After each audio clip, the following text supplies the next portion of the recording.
Olá pessoal, então hoje nós daremos continuidade estudando gráficos, que foi o último conteúdo das nossas aulas presenciais. Então, um gráfico estatístico ele permite a leitura mais rápida da pesquisa. Então, nós vimos que podemos apresentar a pesquisa por uma tabela ou por um gráfico. Então, o gráfico ele permite essa leitura mais rápida, você não precisa identificar o maior valor, fazer a comparação. Visualmente, você já tem todas essas informações. Então, um gráfico ele deve ter as seguintes características: simplicidade, clareza e veracidade.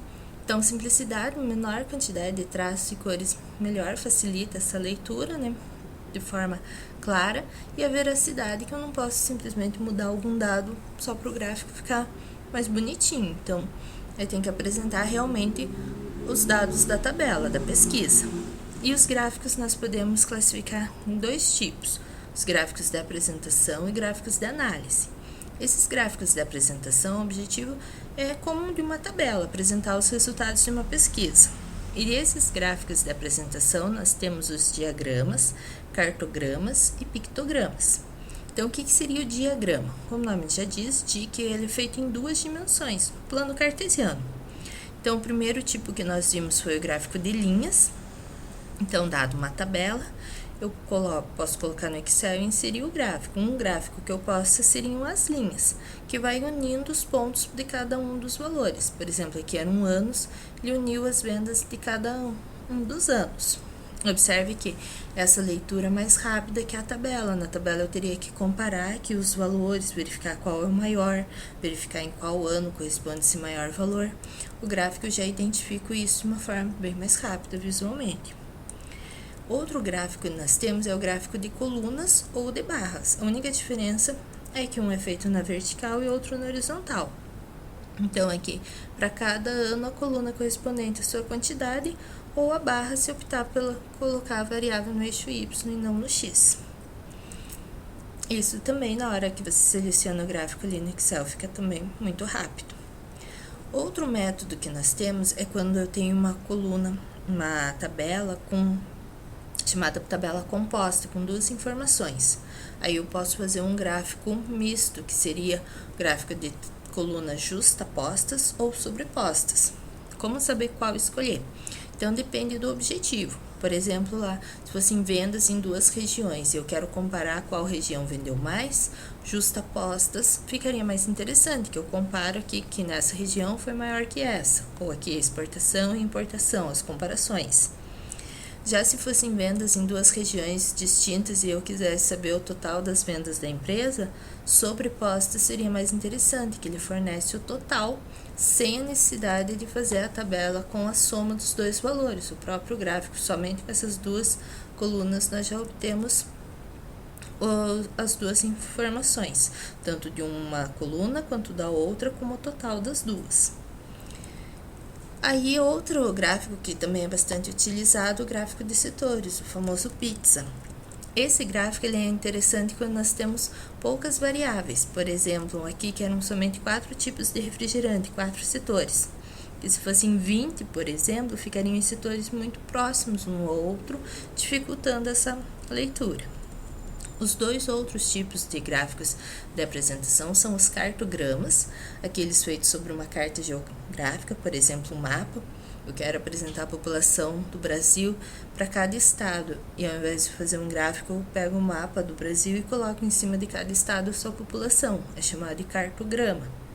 E pictogramas, aqueles gráficos mais utilizados em revistas, por exemplo, vendas de carros. Ao invés de ser uma coluna, são vários carrinhos um em cima do outro, ou barra, um do ladinho do outro. Então, o desenho referente ao que ele está sendo apresentado. É uma forma mais atrativa e bastante utilizada em revistas. Aí, esses são aqueles exercícios que vocês fizeram e me enviaram no e-mail. Quem não fez pode refazer agora. E outro tipo de gráfico que eu havia comentado, os gráficos de análise, que seriam aqueles para representar uma distribuição de frequência. Então, nós temos o histograma, que seria como um gráfico de colunas, e o polígono de frequência acumulada, também chamado de ogiva de Galton. Então, o histograma é como um gráfico de colunas, como eu comentei, a diferença é que as colunas ficam juntinhas uma da outra, sem o espaço. Então, por exemplo, aqui eram as estaturas de 150 a 154, depois de 154 a 158.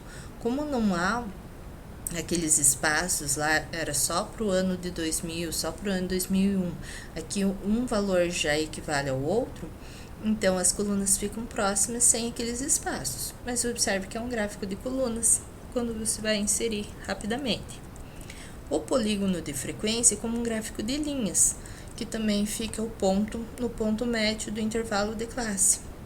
Então, por exemplo, aqui de 150 a 154, eu pego o ponto médio, que é 152, marco a frequência nele. E aí marco o gráfico de linhas. Observe que ele forma um polígono, por isso chamado polígono de frequência. E o polígono de frequência acumulada é utilizado a frequência acumulada. Então, a frequência acumulada no intervalo de 150 a 154, depois a frequência acumulada no 158, até que no último fica a frequência total. Eram 40 pessoas lá, o número de elementos da tabela, então termina em 40. Esse gráfico é chamado de ogiva de Galton. E para realizá-lo, teria que calcular a frequência acumulada da distribuição. Outro tipo de gráfico que nós temos para o caso de uma distribuição de frequência sem intervalos de classe, por exemplo, aqui número de dependentes. Aí, como não há o resultado entre as variáveis, porque não é de 2 a 3, ou é 2 ou é 3, então é feito essas hastes, é o chamado gráfico de hastes. Outro tipo de distribuição que nós temos, então, a curva de frequência polida. Então, antigamente, quando era feito os gráficos manualmente, fazia-se esse cálculo. Fazia uma média, uma frequência chamada frequência calculada, da média entre a frequência anterior, o dobro da frequência atual e a frequência posterior dividido por 4. Por que isso? Para fornecer pontos mais próximos possíveis, de modo a que o gráfico ficasse mais arredondado. Então, lembrem lá no polígono de frequência ficaram aquelas retas, aqueles bicos. Então, dessa forma, ficariam pontinhos mais próximos, de modo que o gráfico ficaria mais suave, mais arredondado. Hoje em dia não é utilizado, porque no Excel, quando se insere lá o gráfico, você já pode selecionar se você quer esse método com as retas ou o método suave pela curva. Aí as curvas de frequência, elas nos dão informação relacionada à simetria da distribuição. Simétrica em relação se ela tem o formato de sino. Então, sempre que a curva tem esse formato de sino, que a maior concentração de valores está no centro, nós temos uma curva simétrica. Se os dois lados são iguais, nós dizemos que ela é simétrica. Se um lado é maior que o outro, nós dizemos que ela é assimétrica, ou assimétrica positiva ou assimétrica negativa, dependendo se essa cauda está estendida à direita ou à esquerda. Temos também as curvas em forma de J, aquelas em que a maior concentração não está no centro, como nas curvas simétricas, e sim no final ou no início. Por exemplo, número de óbitos por idade. A maioria dos óbitos ocorrem com a população mais idosa, então seria uma curva em formato de J.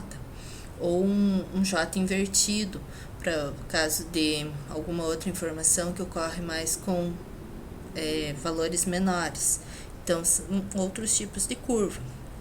Aqui também o formato de curva em U, que é o contrário da curva simétrica, quando a maior concentração ocorre nas extremidades, nem no começo nem no final.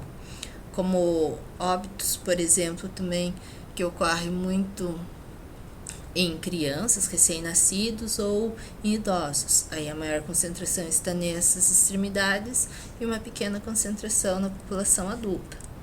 Então, essas são as formas de distribuição. E também tem a forma retangular, que seriam essas que eu coloco, porque todas as distribuições, todos os intervalos de classe têm a mesma frequência. Aí, se você construísse o histograma, ele formaria todas as colunas da mesma altura, ou o polígono de frequência ficaria uma reta. Então, isso para o caso de uma distribuição retangular, aquela que é muito rara, em que todos os intervalos possuem a mesma frequência. Então, esses gráficos do tipo diagrama, cartograma e pictograma são os gráficos de informação. Os histogramas, polígono de frequência acumulada, assim como a curva polida, são os chamados gráficos de análise, que aí eu preciso fazer o cálculo da frequência acumulada para construí-los. Então, aqui para aquelas duas tabelas da última aula, nós podemos construir esses gráficos. Podem fazer diretamente pelo Excel. Então, é isso. Qualquer dúvida, deixe um comentário. Obrigada. Tchau, tchau.